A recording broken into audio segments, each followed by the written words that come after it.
Good morning, good evening, Chevra. Excuse me. And welcome back to Opining on Olam Haba. We are on the, chapter 10 here in the Rambam, Mishnah, Sanhedrin, his Akdama to Perek Chelek. Chapter 10, stanza 13. And what we just did was we discussed the first of different kinds of groups who understand things about Olam Haba. And he's like, there's one, the first type of group, the Rambam says, is a group that really just understands everything according to its literal meaning.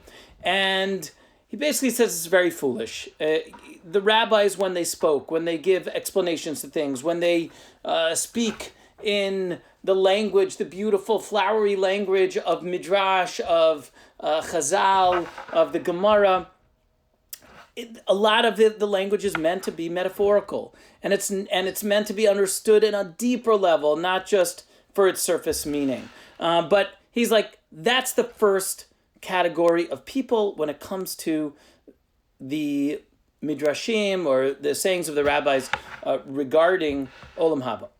The second, so we're up to the again stanza 13. Ve'akara shniya, heim rabim gamkein. He says the second group of people are many people. V'heim otam shara'u divrei chachamim o shamum. They saw, some ideas from the rabbis, a Gemara here, a Medrash there, o shamum, or they heard them, a shir, or this, that, whatever. V'evinu otam kefi pshuto. V'chashvu shelo kivnu chachamim bo zulati ma shemora alav pshat davar. So, they understood it according to its literal meaning, and they thought that the rabbis themselves didn't intend in them anything more than that which is indicated by, this Pashut Pshat, the simple understanding. And they come to make them foolish and to disgrace them and bring ill repute to that which has no ill repute. And they mock the words of the sages. Meaning, the first group of people, he says, are people who revere the rabbis, revere the sages, but they're foolish. And, on some level he calls them, they're ignorant. And, so they look and say, oh, Rav, Kavod Rav, it's amazing. And, wow, Rabbi, whatever, wonderful. And they have this incredible, simple, beautiful, simple, but foolish faith in things that literally make no sense to all rational thought. The second group that he's talking about are people that take the words of the rabbis, understanding them in a way that is, very simplistic, right, according to Pshat. And then what they do is they say, right, and this is like, not representative of what the rabbis really intended. V'chashvu shelo kivnu chachamim bo zulati ma shemora alav. They think, this is what the rabbis intended, right? Pshat hadavar, that it was meant to be taken literally. Again, I don't know, the bread growing on trees, whatever. Ve'im ba'im l'sachel otam. And then they denigrate them. And they say the rabbis are foolish, ulaganotam, and disparage them. Umotziin diba al ma she'ein bo diba, and they start spreading lies, gossip, slander about the rabbis, about people who shouldn't get slander. Now, no one should ever talk badly about rabbis, obviously, but in this case, they literally don't even understand the real idea that's meant to be expressed through these words, through these midrashim or these gemaras, and they're wrongfully, attributing them to, the rabbi said this, you believe that, v'yilagu al divrei chacham, and they'll mock them, they'll make fun of the rabbis, v'sichlam yoter zach mehem, and I'm so much smarter than them, I really understand things, v'shehem amei haaretz niftim gruei aseichel schalim bichlal hametziyut ad shelo hayu masigim dvar chachma b'shum panim. He says, and these people are of the lowest of the low. They're total ignoramuses. They're fools. They're petty fools, right? At least the petty fools in the first group, they're sweet, right? And they have this very sweet, beautiful, what we call Emunah Pshuta. There was a Hasidic Rebbe, he lived around the corner from me. His name was the Stanislav Rebbe. You should live and be well. And he said to me once, he asked me about, I think my father-in-law. And I said, yeah. He said, oh, is he a Rav? I said, no, he's a doctor. He's a good man. He's a Pashat Yid. I said, like a good Jew, a solid Jew. So he quoted me this concept. He said, a play on words, Ein mikra yotzei midei pshuto. Rashi says, right, that a pasuk never comes out from its plain literal meaning, right? You start there and then you move forward. So he said, Ein mikra, nothing bad. Mikra means something negative or going off the derech.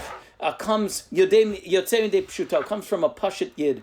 Pashat Jew, a good, solid Jew. And I'm not saying my father-in-law understands things very deeply. I didn't mean it that way. But, he's saying at least those people, they understand it in a certain way and they take it for what it's worth and they understand, look, there are things that I don't know, but, the rabbis know better. Here, the second group is like, oh, this is what the rabbis say. What idiot. And he's like, these guys are the worst. Because they think they're so smart, right? They're arrogant, but those are the worst kinds of people because they really don't understand what's going on and they totally have it wrong. And I think that this idea, it's so fascinating that the Rambam is talking about this, right, 1,000 years ago. And we still have this today where we have, and I think, I always talk about this, if I get a platform somewhere, I always talk about this in terms of our educational system. Baruch Hashem, right? We have great things in our Jewish educational system, and there are things that need to be tweaked a little bit. And I think when it comes to the way that our rabbis, our teachers relate to midrashim, the way that they teach midrashim, as if the medrash is pshat, as if the medrash is actually what happened, I think does a disservice to our children because they fall into this category. God forbid that they're ignorant or they're arrogant, but they fall into this category where they think that I don't know, when it says that Batya, when she sees Moshe in the Nile, and she stretches forth her hand, right? The famous Rashi says, oh, and her hand extended, so you think Batya is like plastic girl, Elastigirl, right? That could send her hand all the way out and she has some sort of bionic hand and it's magic and they look at it, so yeah, that's what happened. And then they get to, they grow up and they go to college and they start thinking and they start, going out into the world and say, wow, the Torah is like a cartoon. The Torah is not a cartoon. It doesn't mean, it means she moved extra hard. It means she tried extra hard. It means she moved outside of her comfort zone to extend herself to a slave boy when she was the princess of Egypt. Big deal. That's what the rabbis meant. They didn't mean that she turned into Elastigirl. But our children sometimes, and maybe even ourselves, like we look at it and say, oh, that's so funny. It's so silly, right? And if the Torah is a cartoon, how do I take it seriously? Right? Maybe, the things I learn in this class or that class or, about God and philosophy, like maybe, they have it right because at least it's rational. It's not cartoon. So this is what the Rambam is talking about. And he says, V'rova nichshalim bezeh hashibush hamityachsim lechachmar harafuot ve'hamehavilim begizrat hakochavim לפי שהם במחשבתם נבונים וחכמים בעיניהם מחודדים ופילוסופים, philosophers, וכמה הם רחוקים מן האנושות אצל אותם שהם חכמים ופילוסופים על האמת, אבל הם שכלים יותר מן הכת הראשונה. So here's what he says. He says, we'll use the translation we have here just to help us out, and they believe that they're more refined in their intellect than the sages, as we said, and that they were the rabbis were simple-minded fools regarding all of existence to the point that they didn't grasp matters of wisdom in any way. They had no idea. Look what they said. This doesn't make. And most of those that stumble in this error, he says, are those with pretense to the medical sciences and those that carry on about the laws of the constellations. He's talking about people, scientists. And I mean, in those days, I guess astrologers, astronomers, really, since they're according to their thing, right? He's talking about people who are like these studied scientists or philosophers according to the understanding of that time. And they see themselves as very wise, and they're sharp, and they're philosophers. And he says, how far are they from enoshit, from humanity, according to those that are truly wise and philosophers? They're not chachamim, they're not philosophim. It's the opposite. They're worse than the other group. They're more foolish than the first group. And many of them really are fools. And this is, he says, an accursed group. He says, he's not happy with these people. Who kat arura.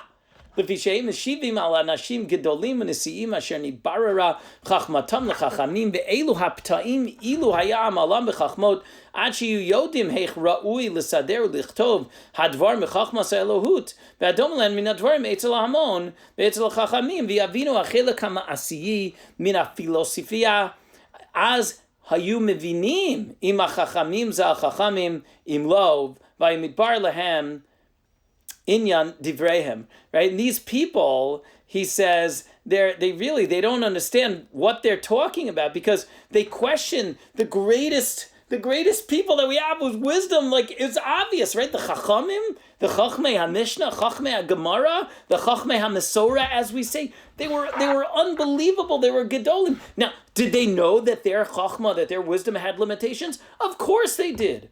But these are people who were clearly valued for their wisdom. They understood especially how to express and articulate ideas in the world of Midrash, the world of the Gemara. And he says, and were these, I'll just use this English because it's fantastic, and were these idiots to exert themselves in the sciences to the point that they would know how it is proper to organize and write things in science of theology and things which are similar to it for the masses and for the wise? They would understand applied philosophy. Then they would understand if the sages were wise or not. And the matter of their words would be elucidated for them. Basically, if they really understood how to read a Gemara, how to read a Midrash, how to fully integrate it and understand it and where the rabbis were coming from. That's why you need to know the Mesorah. You can't just be a PhD in Midrash or a PhD in Kabbalah and all of a sudden say, oh, great, I'm a Kabbalist, I'm a Medrash,